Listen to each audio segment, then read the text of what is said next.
Welcome to Highlights on Health. Once again, I'm your host, Elizabeth Edwards. It's always my good pleasure to welcome you into our conversation each week at 12:30, same time, same station.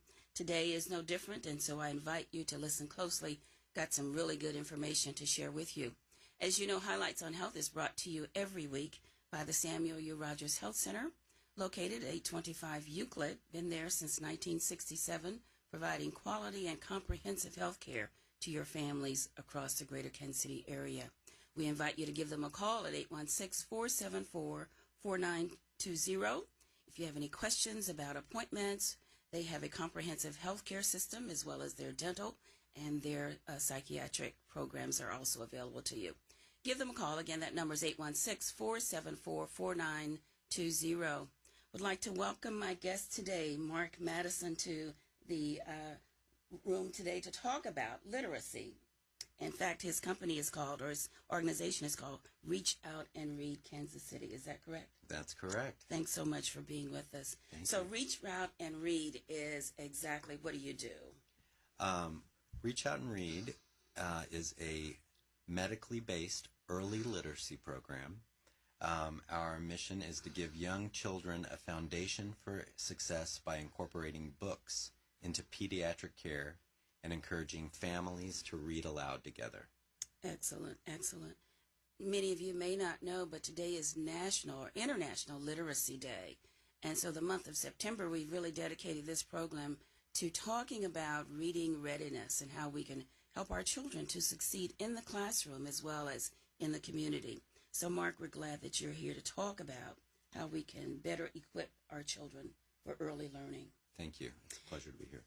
I know that you told me off the air that you operate in 52 clinics as well as, and I'm not sure if that includes, but certainly the safety net clinics like Samuel U. Rodgers. It does, yeah. Mm-hmm. Our program is delivered through clinics located throughout the city, in 6 counties throughout the metro on both sides of the state line.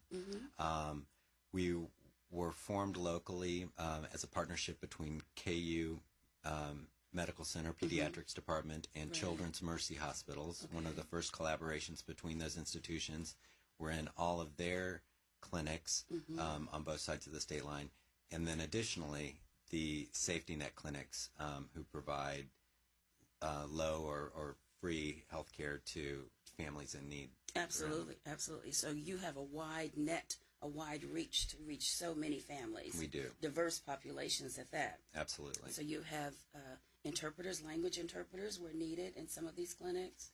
Or at least the clinics probably sure, the provide clinics those. do. Yes. And so your materials, are they in certain different and various languages as well? They are. We last year we gave out 83,000 books to over 30,000 children and families. But our books are available in 27 different languages. That's amazing.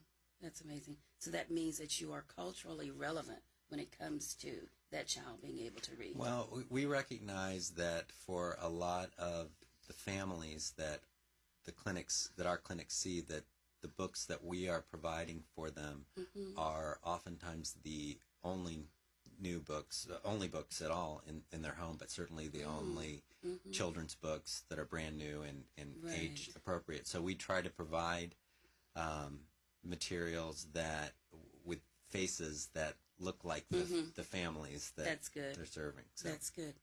Tell us about the importance of early learning.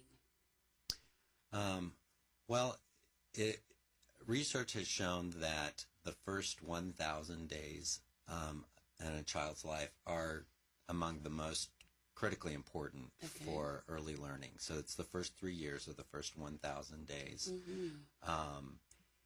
And that it's during those times that the neurons in the brain, and I am not a doctor, so my ability to speak on this is not the best, but I do know that there are neurons in the brain that are forming connections. Right, those pathways, yeah. Pathways, exactly.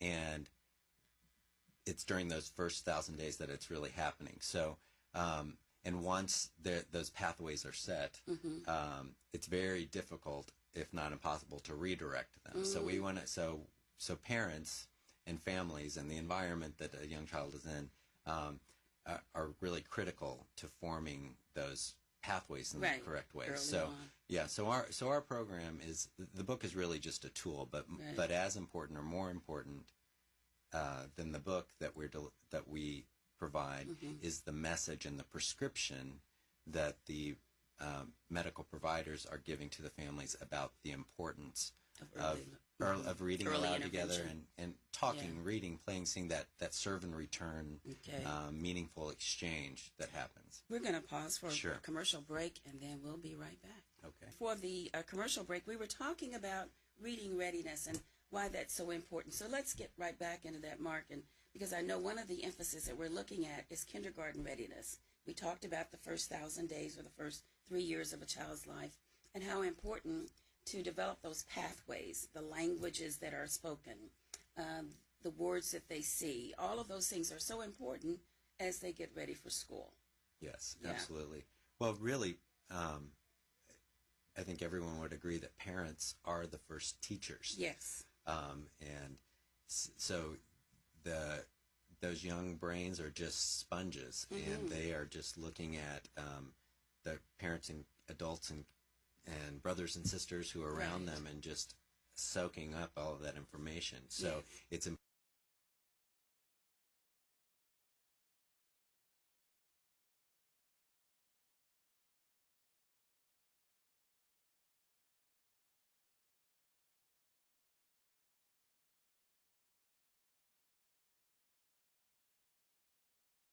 Exchanges are and what communication is happening around them. Right. And also, well, there's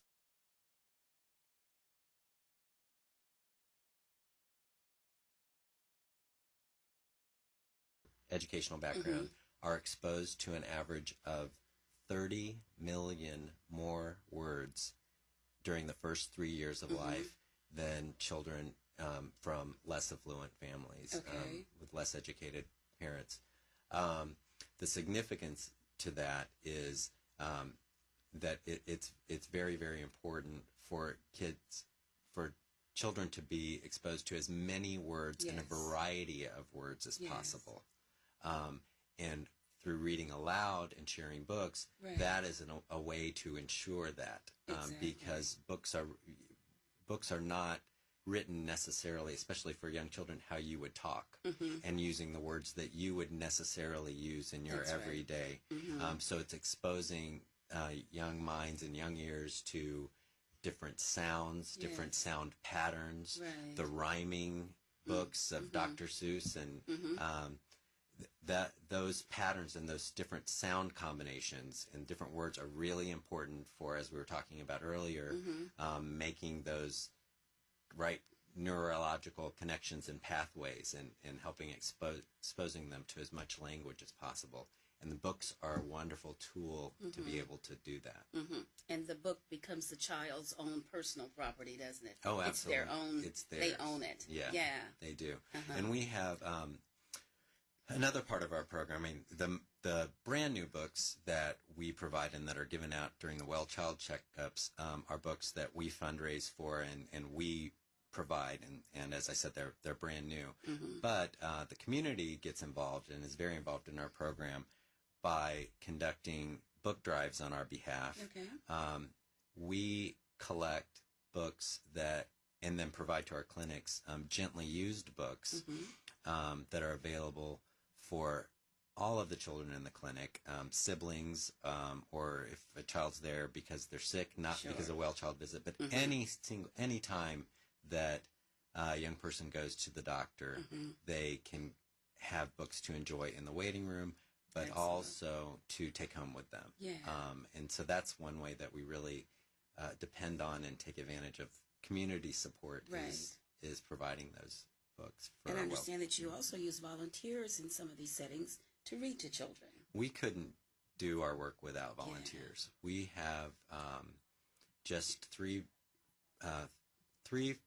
paid staff members, and then we have some help through some volunteers for the American Vista Corps program, or AmeriCorps Vista program. but we have over 100 active volunteers that help us with our special events and help us in the office. But one of the key parts of our program that volunteers are critical in is serving as volunteer readers in some of our busier clinics. Yeah. So those individuals go to the clinics during the busy times when there's families and children in the waiting room. They read aloud to anybody who's there in the waiting room, and are modeling for parents and families that same prescription that's being delivered within the clinic. Right. So you mentioned that you've given the books to the child, but how important is it for the parent to follow up at home and continuing that model of reading and reading to the child? Well, obviously it is. I mean, the book really, as I said, is a tool, but some of the families that, or the caregivers or extended family, aren't strong readers themselves, and that part of the message that the medical provider is sharing with them is, don't let that slow you down. Yes. You can still use the book as a tool for that meaningful serve and return, that exchange of information, questions and answers.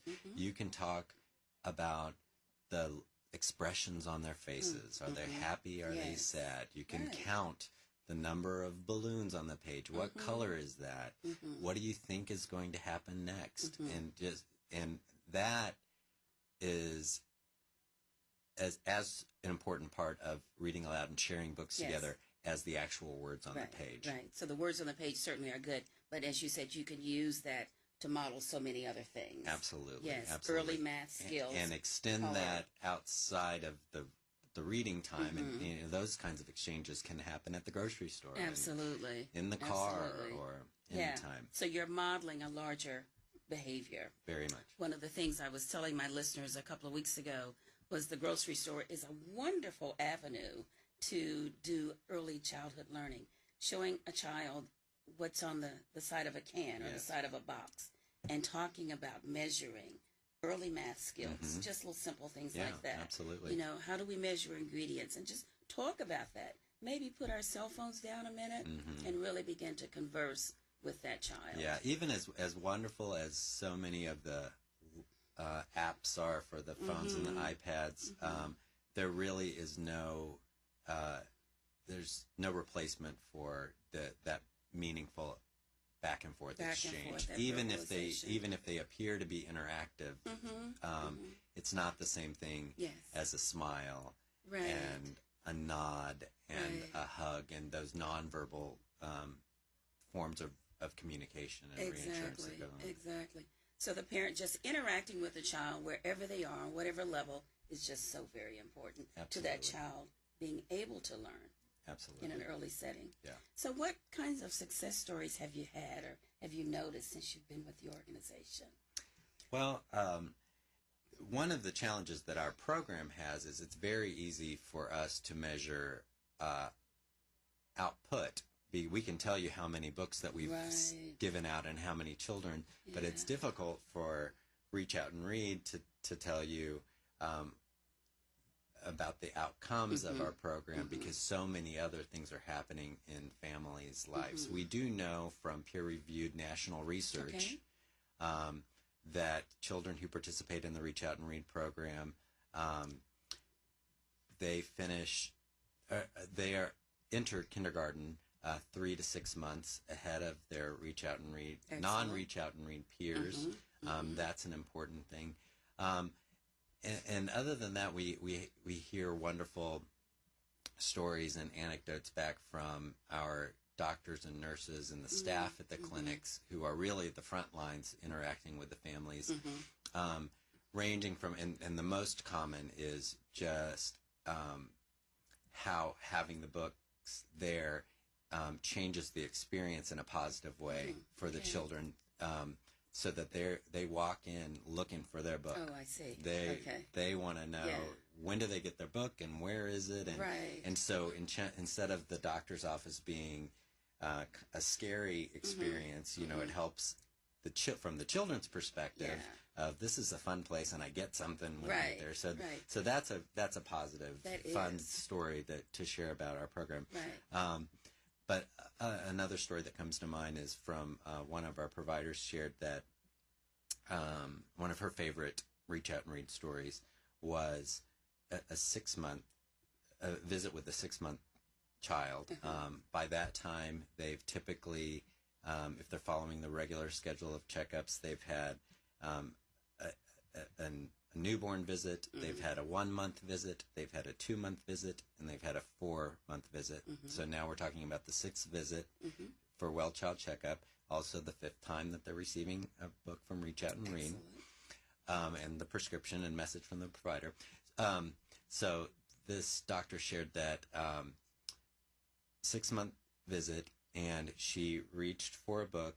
And by the way, the books are used, also used by the medical providers to help. They actually use them as a part of the exam. They can tell, as part of the assessment, developmental assessment, and that is part of the training that we provide to them, how to be able to do that. So they can tell that a child is developing appropriately by how they react to the book and how they interact with the book. So, again, back to this child who is 6-month-old. We need to pause? Yeah, we need to pause really quick. Okay. We're going to come right back in just a few minutes. Before the commercial break, we were talking about how the providers or the physicians are able to use your products, your books, to assess the ongoing development of the child. Right, yeah, and I was just telling a story that was shared by one of our providers, Dr. Lisa Riojas, and she had a little 6-month-old patient in for a visit, sitting on his mom's lap. Usually at 6 months, babies at that age, when they hand the book, they start to chew on the book. They hold it upside down and backwards, and that's actually very normal. And then the doctor will say that, oh, look, she's doing exactly what he's supposed to do. Well, this little boy was an exception because when Dr. Rios handed him the book, he turned it the right way. He opened it up. He started scanning from left to right and left to right. He turned the page. He was very businesslike and very serious about it.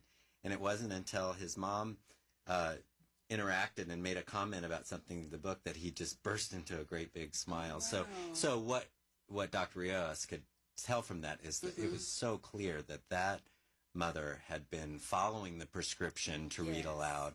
And that little guy had been read to many, many times. At 6 months old, he knew exactly what to do for that book. So excellent outcome. Yeah, that These was a great story. These are things that you can actually see and measure. Absolutely. That's wonderful. So reading readiness is so important, not only for the child, but just as you said, the entire family, because it develops within that family structure.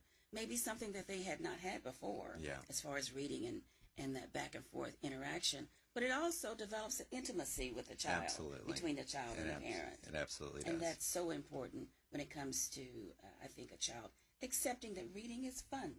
Because sometimes we think, oh, reading is not fun. But it really is.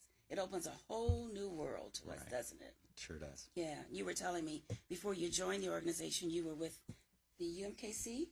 I was.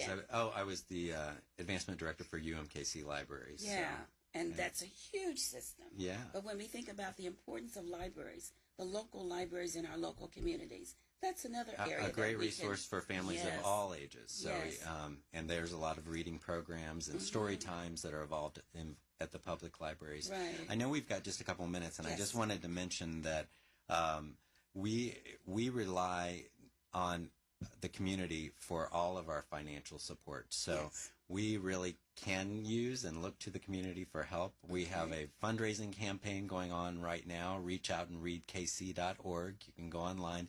We're trying to raise $10,000 by September 15th, which sounds like a lot of money, but if we can get 1,000 people to give just $10, that can help. And while we certainly love to get gently used books, with the money we are actually, because of bulk purchasing and relationships that we have with publishers, we can get a lot better deal. And purchasing through our venues or through our channels than if people buy books for us. Okay. We're happy to get any help that we can, but if people can help out financially, that's how we can reach so many families. 30,000 kids a year, 83,000 books this last year. Phenomenal. But we need that help. So reach out and read kc.org. There's a big donate now button, and we really appreciate help. Okay. Give us that website again one more time. Reach out and read kc.org. Absolutely wonderful. Mark, thanks so much for being here today. Thank you. It's been a lot of fun, Elizabeth. It's been so important, so relevant. I hope our listeners will take this away of how important reading readiness is. If you need to have your provider, if he's not part of KC, reach out and read. Tell them all about it and let them know that this is something that they can become a part of. Thanks so much for listening. I look forward to visiting with you next week. Until then, be well.